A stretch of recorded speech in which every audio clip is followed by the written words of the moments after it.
Big breaking, ভারতের শিক্ষার্থীদের ওপর AK-47 দিয়ে পুলিশের গুলি বর্ষণ। ভিডিও ঘিরে চাঞ্চল্য, আবারও উত্তপ্ত হচ্ছে দিল্লি।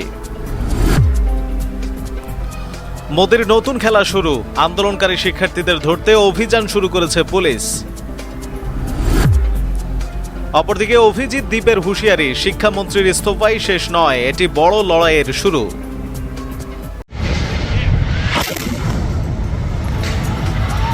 এদিকে হামলায় খামেনির মৃত্যু ও নিজের বেঁচে ফেরার বর্ণনা দিলেন আরাকচি। বিস্তারিত জানতে ভিডিওটিতে লাইক দিয়ে না টেনে শেষ পর্যন্ত দেখুন। মোদির নতুন খেলা শুরু, আন্দোলনকারী শিক্ষার্থীদের ধরতে পুলিশ শুরু করেছে অভিযান। নিট পরীক্ষা নিয়ে আন্দোলনকে কেন্দ্র করে প্রধানমন্ত্রী নরেন্দ্র মোদীকে লক্ষ্য করে সামাজিক যোগাযোগ মাধ্যমে প্রকাশিত আপত্তিকর ও অশালীন ভাষার পোস্টের বিরুদ্ধে অভিযান শুরু করেছে দিল্লি পুলিশ।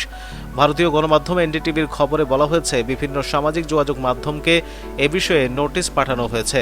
পুলিশের চিহ্নিত করা ভিডিও, মন্তব্য ও পোস্টের বেশিরভাগই ইতোমধ্যে সরিয়ে ফেলা হয়েছে।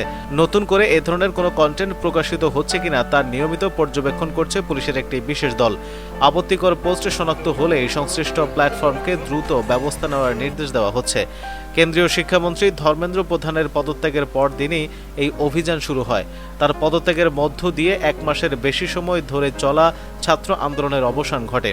ককরোচ জনতা পার্টি সিজেপি নেতৃত্বে পরিচালিত এই আন্দোলন শনিবার প্রত্যাহার করা হয়।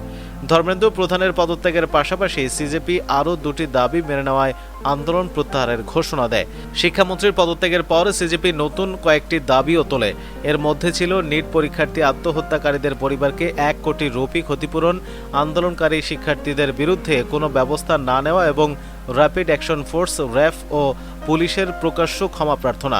দিল্লির কনস্টিটিউশন ক্লাবে আয়োজিত সংবাদ সম্মেলনে সিজেপির প্রধান মুখপাত্র সৌরভ দাস বলেন, সরকারের সঙ্গে হওয়া সমঝোতার শর্তগুলো নির্ধারিত সময়ের মধ্যে বাস্তবায়নের প্রত্যাশায় তারা আন্দোলন প্রত্যাহার করেছে। সিজেপির দাবি, কেন্দ্রীয় সরকার নিট পরীক্ষার্থী আত্মহত্যাকারীদের পরিবারকে ক্ষতিপূরণ দিতে সম্মত হয়েছে। পাশাপাশি ভারতের বিভিন্ন স্থানে আন্দোলনকারীদের বিরুদ্ধে দায়ের করা এফআইআর প্রত্যাহারের আশ্বাসও দেওয়া হয়েছে।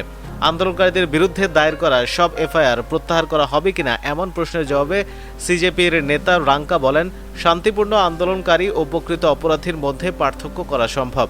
শুরু থেকেই তাদের আন্দোলন শান্তিপূর্ণ ছিল এবং সরকার আন্দোলনকারী ও সমর্থকদের বিরুদ্ধে দায়ের করা মামলাগুলো প্রত্যাহারে সম্মত হয়েছে। ভবিষ্যতেও সিজেপির আন্দোলনকারী ও সংগঠকদের বিরুদ্ধে নতুন কোনো মামলা না দেওয়ার বিষয়েও সমঝোতা হয়েছে বলে দাবি করেন। তবে মোদীকে নিয়ে আপত্তিকর পোস্টের বিরুদ্ধে দিল্লি পুলিশের এই অভিযানের বিষয়ে এখনও কোনো প্রতিক্রিয়া জানায়নি সিজেপি। নিট প্রশ্ন ফাঁসের অভিযোগকে কেন্দ্র করে গত মে মাসে শুরু হওয়া ক্ষোভ ধীরে ধীরে ভারতের পরীক্ষা ব্যবস্থায় জবাবদিহি ও সংস্কারের দাবিতে বৃহত্তর আন্দোলনে রূপ নেয়। অপরদিকে শিক্ষামন্ত্রীর ইস্তফাই শেষ নয়, এটি বড় লড়াইয়ের শুরু বলেছেন সিজেপির প্রতিষ্ঠাতা অভিজিৎ দ্বীপ।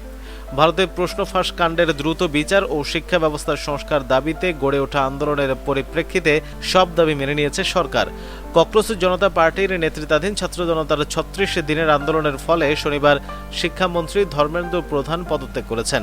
এরপর আন্দোলন স্থগিত করা হয়। এই পরিস্থিতিতে একান্ত সাক্ষাৎকার দিয়েছেন সিজেপির প্রতিষ্ঠাতা অভিজিৎ দ্বীপ। তিনি প্রতিবেদককে বলেন, কেন্দ্রীয় শিক্ষামন্ত্রী ধর্মেন্দ্র প্রধানের পদত্যাগই আমাদের কাছে শেষ কথা নয়, বরং এটি বৃহত্তর লড়াইয়ের সূচনা মাত্র। সিজেপির এই আন্দোলনের ভবিষ্যৎ পরিকল্পনা তুলে ধরেছেন অভিজিৎ। এক প্রশ্নের জবাবে তিনি বলেন, ধর্মেন্দ্র প্রধানের পদত্যাগের আন্দোলনের প্রথম দাবি পূরণ হলেও মূল উদ্দেশ্য এখনো অর্জিত হয়নি। একজন মন্ত্রীর পদত্যাগে আমাদের লড়াই শেষ হয়ে যায়নি। প্রশ্ন ফাঁস চক্রের মূল হোতাদের শাস্তি, শিক্ষা ব্যবস্থার আমূল সংস্কার, পরীক্ষায় স্বচ্ছতা এবং ক্ষতিগ্রস্ত ছাত্রছাত্রীদের ন্যায় বিচার নিশ্চিত না হওয়া পর্যন্ত আমাদের লড়াই চলবে।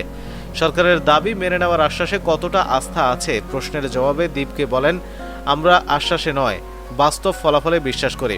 প্রতিটি প্রতিশ্রুতির বাস্তবায়নের উপর নজর রাখব। আন্দোলন প্রত্যাহার প্রসঙ্গে সিজেপি প্রধান বলেন, কর্মসূচির ধরন বদলাতে পারে, কিন্তু আন্দোলনের লক্ষ্য বদলাবে না।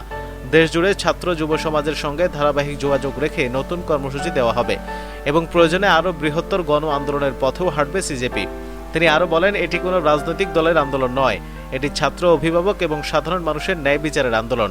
জনগণের শক্তি শেষ পর্যন্ত সরকারকে নতি স্বীকার করতে বাধ্য করেছে।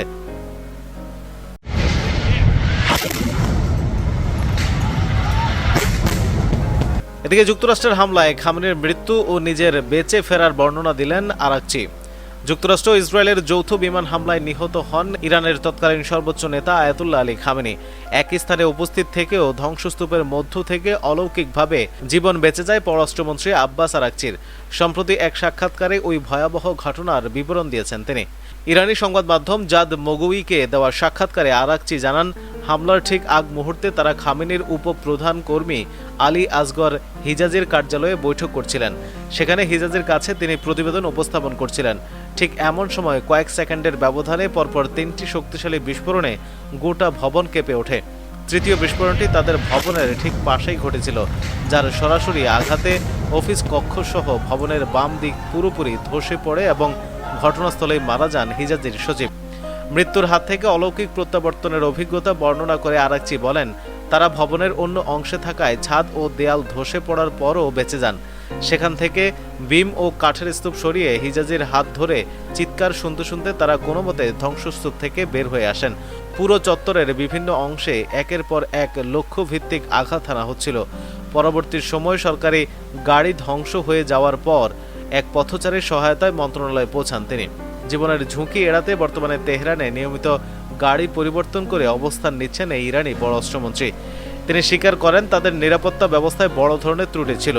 যৌথ বাহিনীর নিখুঁত গোয়েন্দা তথ্যের উপর ভিত্তি করে গোয়েন্দা মন্ত্রণালয়, পররাষ্ট্র নীতি পরিষদ ও প্রতিরক্ষা পরিষদের শীর্ষ পর্যায়ের যৌথ বৈঠক চলাকালে এই হামলা চালায়, যার ফলে প্রথম দিনেই শীর্ষ নেতৃত্বের বড় ক্ষতি করতে সক্ষম হয় তারা।